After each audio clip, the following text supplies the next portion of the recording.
ಗಂಗರಾಜರು ಕನ್ನಡ ನಾಡನು ಆಳಿದ ಕಾಲವದು. ಕನ್ನಡ ನಾಡಿನ ಇತಿಹಾಸದಿ ಹೊಳೆಯುವ ಪುಟವದು. ಕಾವೇರಿ ತೀರದಲ್ಲಿ ಕೀರ್ತಿಯ ಧ್ವಜ ಹಾರಿತು. ಗಂಗವಾಡಿ ನೆಲದಲ್ಲಿ ಕನ್ನಡದ ಕಂಪು ತುಂಬಿತು. ನಮಸ್ಕಾರ ವೀಕ್ಷಕರ, ನಾವಿಂದು ಲಾಲ್ಬಾಗ್ ಶೋಗೆ ಬಂದಿದ್ದೀವಿ. ಇಲ್ಲಿ ಗಂಗಾ ಸಾಮ್ರಾಜ್ಯದ ವೈಭವವನ್ನು ತುಂಬ ನೀಟಾಗಿ ಹೇಳ್ಕೊಟ್ಟಿದ್ದಾರೆ ಎಲ್ಲರಿಗೂ. ಸೊ ಅಲ್ಲಿ ಬಂದಿದ್ದೀವಿ, ಬನ್ನಿ ಎಲ್ಲ ಹೇಗಿದೆ ನೋಡ್ಕೊಂಡು ಬರೋಣ. ಇಲ್ಲೇ ನೋಡಿ,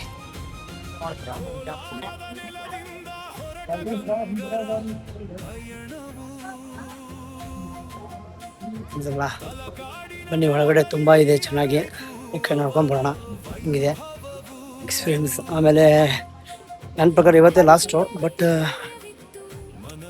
ಇರುತ್ತೆ ಅನಿಸುತ್ತೆ ಒಂದೆರಡು ದಿವಸ. ಬನ್ನಿ ಎಂಜಾಯ್ ಮಾಡಿ.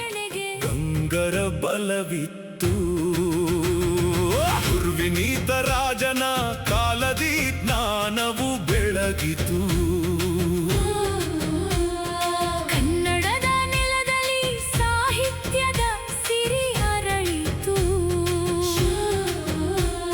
ಶ್ರೀ ಪುರುಷ ಮಹಾರಾಜನ ಕೀರ್ತಿಯು ಮೊಳಗಿತು. ಗಂಗರ ಸಾಮ್ರಾಜ್ಯದ ವೈಭವವು ಹರಡಿತು. ಗಂಗರಾಜರು ಕನ್ನಡ ನಾಡನು ಆಡಿದ ಕಾಲವದು. ಕನ್ನಡ ನಾಡಿನ ಇತಿಹಾಸದಿ ಹೊಳೆಯುವ ಪುಟವದು. ಎಲ್ಲ ಹೂವಿನಿಂದ ಮಾಡಿದ್ದಾರೆ ಇದನ್ನು.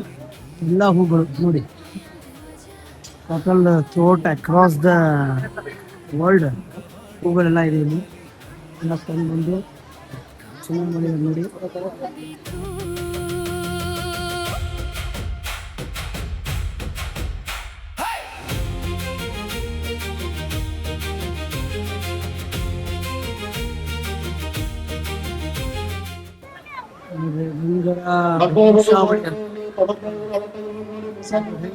ಗಂಗರ ಪರಿಸ್ಥಿತಿ, ಗಂಗರದ ಅವಾಗ ಹೆಂಗಿತ್ತು ನೋಡಿ.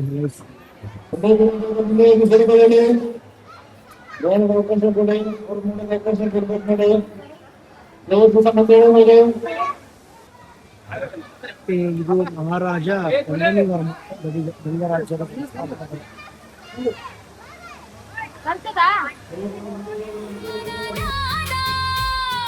ಗಂಗರ ನಾಡಿನಲ್ಲಿ ಬೆಳಗಿತು ಕಲೆಯ ಬೆಳಕು. ಚಾವುಂಡರಾಯನ ಕೈಯಲ್ಲಿ ಮೂಡಿದ ಮಹಾಕಲೆ. ಶ್ರವಣ ಬೆಳಗೊಳದಲ್ಲಿ ಎತ್ತಿತು ಶಿಲೆಯ ಮಹಾಬಲ. ಬಾಹುಬಲಿಯ ಭವ್ಯ ರೂಪ. ಇದು ಹೂವಿನಿಂದ ಅಲಂಕೃತಗೊಂಡ ಪಿಲ್ಲರ್ ಇದು. ವೈಭವ ಉಳಿಯಿತು ಜಗದಲ್ಲಿ. ಕಾವೇರಿ ಹರಿಯುತ್ತಿದೆ ಗಂಗರ ಕಥೆ ಹೇಳುತ್ತಾ ತಲಕಾಡಿನ ಮರಳು ಅವರ ನೆನಪನ್ನು ಹೊತ್ತುತ್ತಾ. ಶ್ರವಣಬೆಳಗೊಳದಲ್ಲಿರುವ ಕೊನೆಯ ಶತಮಾನದ ಗಂಗದೊರೆ ಇಮ್ಮಡಿ ಮಾರಸಿಂಹನ ಸ್ಮರಣಾರ್ಥ ಮಾನಸ್ತಂಭ. ಅಳಿಯಲಿಲ್ಲ. ಗಂಗರಾಜರು ಕನ್ನಡ ನಾಡನು ಆಳಿದ. ಸೆವೆಂತಿಗೆ ಸೆಂಟಿಮಮ್ ಇತಿಹಾಸದಿ ಹೊಳೆಯುವ ಪುಟವದು. ಮಹಾರಾಜ ಉಪನೀತ ವೈಭವ ತಂದ ಕಾಲವದು. ಕನ್ನಡದ ಕೀರ್ತಿಯನ್ನು ಎತ್ತಿ ಹಿಡಿದ ಕಾಲವದು. ಗಂಗರ ಸಾಮ್ರಾಜ್ಯ ನಮ್ಮ ನಾಡಿನ ಹೆಮ್ಮೆಯು. ಗಂಗರ ಇತಿಹಾಸ ನಮ್ಮ ಚಾವುಂಡರಾಯನ ಬಸದಿ ಅಂತ ಹೇಳಿ. ಅಂದ್ರೆ ಗಂಗದೊರೆಗಳ ಮಂತ್ರಿ ದಂಡನಾಯಕನು ಸ್ವತಃ ಕವಿಯು, ಕವಿ ಕಲಾವಿದರ ಪೋಷಕನೂ ಆಗಿದ್ದ. ಗಂಗದೊರೆಗಳಿಂದ ರಾಯ ಎಂದು, ಕವಿ ರನ್ನನಿಂದ ಸಮರ ಪರಶುರಾಮ ಎಂದು ಗೌರವಿಸಲ್ಪಟ್ಟಿದ್ದ ಚಾವುಂಡರಾಯನ ಸ್ಮರಣಾರ್ಥ ಜೈನ ಬಸದಿ ಇದಾಗಿದೆ ನೋಡಿ.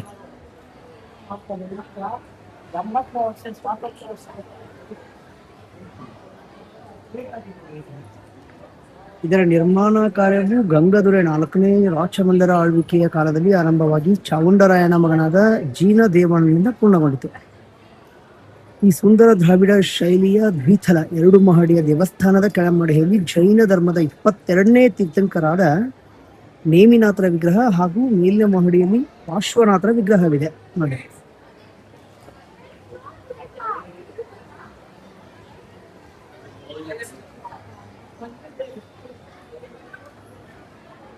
ಚಾವುಂಡರಾಯನಿಗೆ ಬೊಪ್ಪ ಎಂಬ ಮತ್ತೊಂದು ಹೆಸರಿದ್ದುದರಿಂದ ಈ ಬಸದಿಯನ್ನು ಸ್ಥಳೀಯವಾಗಿ ಬೊಪ್ಪ ಚೈತ್ಯಾಲಯ ಎಂದು ಕರೆಯಲಾಗುತ್ತದೆ.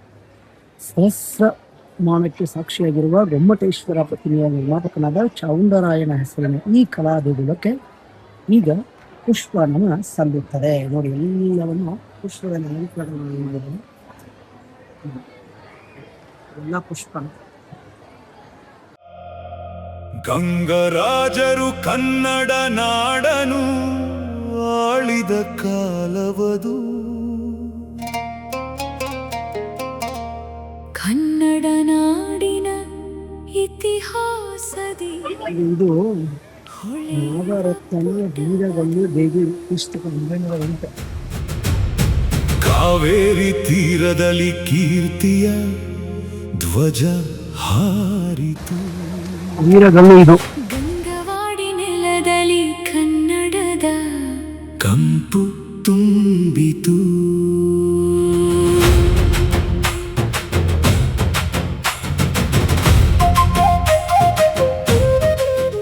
ಅಂದ್ರೆ ಗಂಗರ ಕಾಲದಲ್ಲಿ ಇದ್ದಿದ್ದು ಮಹಾರಾಜರು ಖರ್ಚುಗಳು ತುಂಬ ಇದೆ.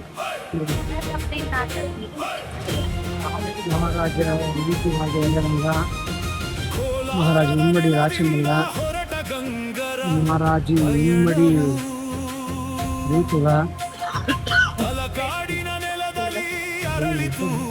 ಮಹಾರಾಜ ಇಮ್ಮಡಿ ಮಹಾರಾಷ್ಟ್ರ, ಮಹಾರಾಜ 4ನೇ ರಾಚಮಲ್ಲ, ಮನದಲ್ಲಿ ಧರ್ಮವಿತ್ತು, ಗಜ ಆಂಚಿನ ವಿನೀತ ರಾಜನ ಕಾಲದಿ ಜ್ಞಾನವು ಬೆಳಗಿತು. ಕನ್ನಡದ ನೆಲದಲ್ಲಿ ಸಾಹಿತ್ಯದ ಸಿರಿ ಅರಳಿತು.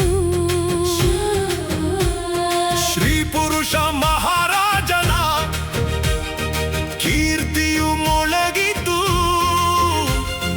ಗಂಗರ ಸಾಮ್ರಾಜ್ಯದ ವೈಭವವು ಹರಡಿತು. ಗಂಗರಾಜರು ಕನ್ನಡ ನಾಡನು ಆಡಿದ ಕಾಲವದು. ಕನ್ನಡ ನಾಡಿನ ಇತಿಹಾಸದಿ ಹೊಳೆಯುವ ಪುಟವದು. ಕಾವೇರಿ ತೀರದಲ್ಲಿ ಕೀರ್ತಿಯ ಧ್ವಜ ಹಾರಿ. ನೋಡಿ, ಇವರು ಚಾವುಂಡರಾಯ, ಶ್ರೀ ಚಾವುಂಡರಾಯ ಶ್ರವಣ ಬೆಳಗೊಳದ ನಾಡೋಜಿ ಅಂತೀನಿ, ಇದೆಲ್ಲ ಅದು ಮಾತ್ರ ಅಂತೀನಿ. ಕಂಪು ತುಂಬಿತು.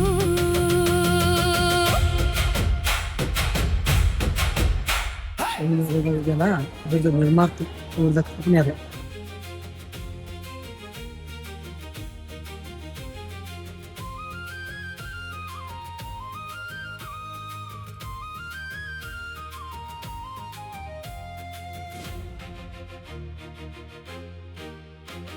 ಶಾಸನಗಳ ಸಾಲಿನಲ್ಲಿ ಉಳಿದಿದೆ ಅವರ ಹೆಸರು. ಶಿಲ್ಪಗಳ ರೂಪದಲ್ಲಿ ಉಳಿದಿದೆ ಅವರ ಕೀರ್ತಿಯ ಗುರುತು. ಬಸದಿ ದೇವಾಲಯಗಳಲ್ಲಿ ನೋಡಿ, ಸರ್ವ ಧರ್ಮಗಳ ಬೀಡು ಗಂಗನಾಡು. ಗಂಗರ ನಾಡಿನಲ್ಲಿ ಬೆಳಗಿತು ಕಲೆಯ ಬೆಳಕು. ಚಾವುಂಡರಾಯನ ಕೈಯಲ್ಲಿ ಮೂಡಿದ ಮಹಾಕಲೆ. ಶ್ರವಣ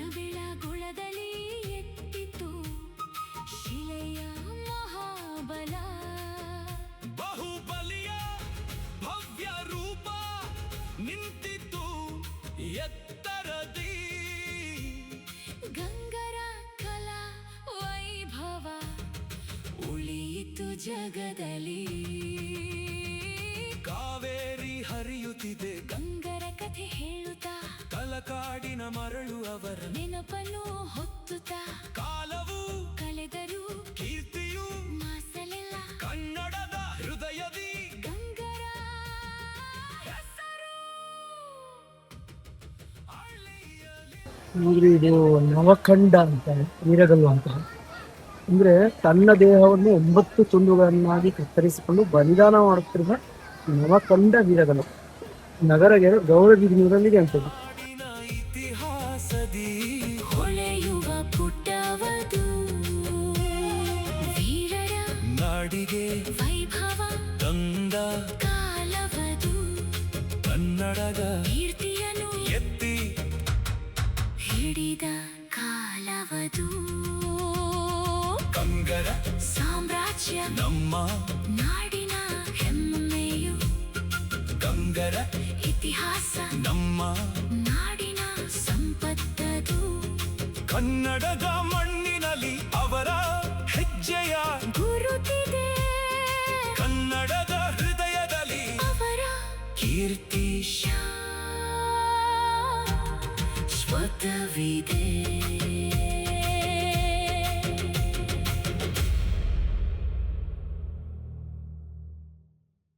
ನಾಡಿನ ಇತಿಹಾಸದಿ ಹೊಳೆಯುವ ಪುಟ್ಟವದು ವೀರರ ನಾಡಿಗೆ ವೈಭವ ತಂದ ಕಾಲವದು ಕನ್ನಡದ ಕೀರ್ತಿಯನ್ನು ಎತ್ತಿ ಹಿಡಿದ ಕಾಲವದು ಗಂಗರ ಸಾಮ್ರಾಜ್ಯ ನಮ್ಮ ನಾಡಿನ ಹೆಮ್ಮೆಯು ಗಂಗರ ಇತಿಹಾಸ ನಮ್ಮ ನಾಡಿನ ಸಂಪತ್ತದು ಕನ್ನಡದ ಮಣ್ಣಿನಲ್ಲಿ ಅವರ ಹೆಜ್ಜೆಯ ಗುರುತಿದೆ ಕನ್ನಡದ ಹೃದಯದಲ್ಲಿ ಅವರ ಕೀರ್ತಿ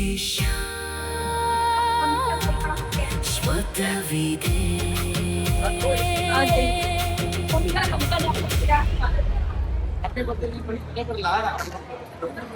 ಗಂಗರಾಜರು ಕನ್ನಡ ನಾಡನು ಆಳಿದ ಕಾಲ ಕನ್ನಡ ನಾಡಿನ ಇತಿಹಾಸದಿ ಹೊಳೆಯುವ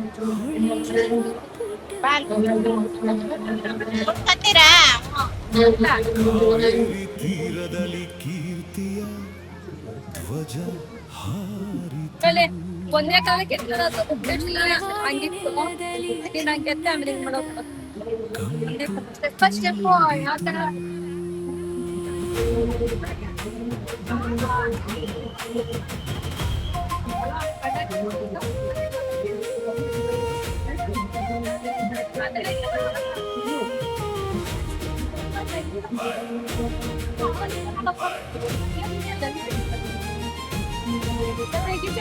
ಕೋಲಾರದ ನೆಲದಿಂದ ಹೊರಟ ಗಂಗರ ಪಯಣವು ಒಂದೇ ಕಾಲಕ್ಕೆ ಹಂಗಿತ್ತು ತಲಕಾಡಿನ ನಂಗೆ ಆಮೇಲೆ ಹಿಂಗ್ ಮಾಡೋದು ಅರಳಿತು ಅವರ ಸ್ಟೆಪ್ ಯಾವ ತರ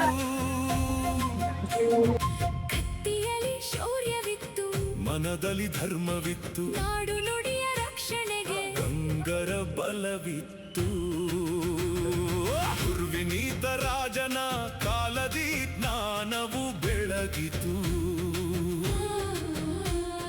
ಕನ್ನಡದ ನೆಲದಲ್ಲಿ ಸಾಹಿತ್ಯದ ಸಿರಿ ಅರಳಿತು ಶ್ರೀ ಪುರುಷ ಮಹಾರಾಜನ ಕೀರ್ತಿಯು ಮೊಳಗಿತು ಗಂಗರ ಸಾಮ್ರಾಜ್ಯದ ವೈಭವವು ಹರಡಿತು ಗಂಗರಾಜರು ಕನ್ನಡ ನಾಡನು ಆಡಿದ ಕಾಲವದು ಕನ್ನಡ ನಾಡಿನ ಇತಿಹಾಸದಿ ಹೊಳೆಯುವ ಪುಟವದು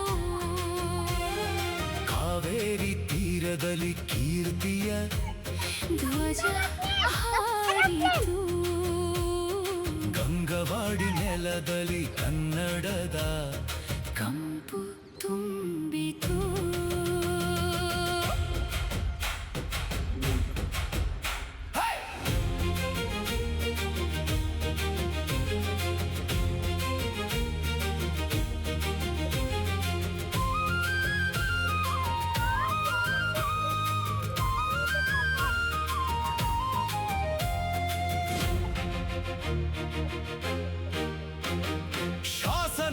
ಸಾಲಿನಲ್ಲಿ ಉಳಿದಿದೆ ಅವರ ಹೆಸರು ಶಿಲ್ಪಗಳ ರೂಪದಲ್ಲಿ ಉಳಿದಿದೆ ಅವರ ಕೀರ್ತಿಯ ಗುರುತು ವಸತಿ ದೇವಾಲಯಗಳಲ್ಲಿ ಮೊಳಗಿತು